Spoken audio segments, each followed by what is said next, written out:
coming up with these core sort of 3 to 5 words, and then you already talked about how that would translate into what's in the bio and how the bio becomes a compelling place to sort of celebrate that or to showcase that. How does those 3 to 5 words, or getting that just the early sentences of a bio, how might that inform other aspects of publicity materials that an artist creates?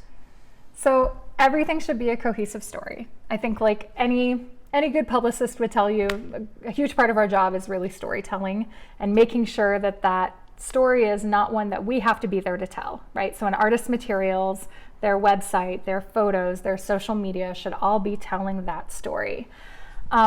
So for example, when you go to a photo shoot, you should walk in knowing what you need to come out with. So for example, if your brand is kind of edgy, young, contemporary, new music, you don't want to have like an old school headshot portrait that's like in profile in black and white and gazing in the distance, because that doesn't tell us anything about you.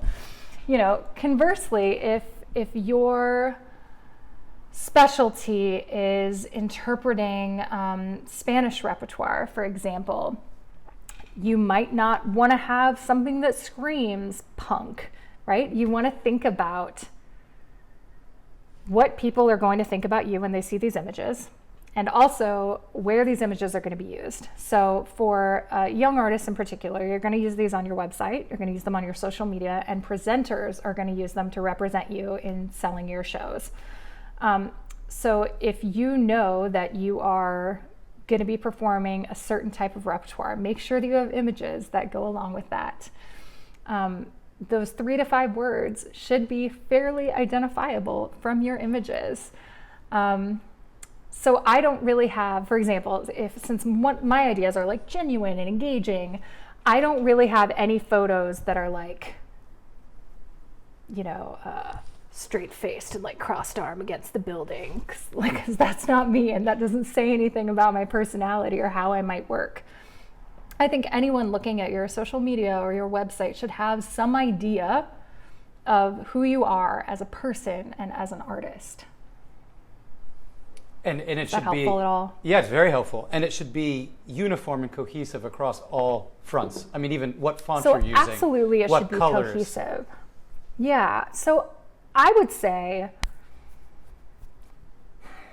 don't get too hamstrung by the idea of it all looking matchy-matchy, right? Like, you don't have to be some whitewashed lifestyle blogger on Instagram. What you do want is to be recognizable as you.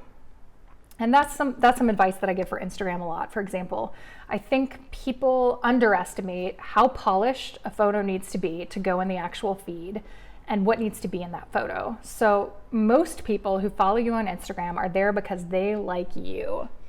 So it's pretty important for your post to show you.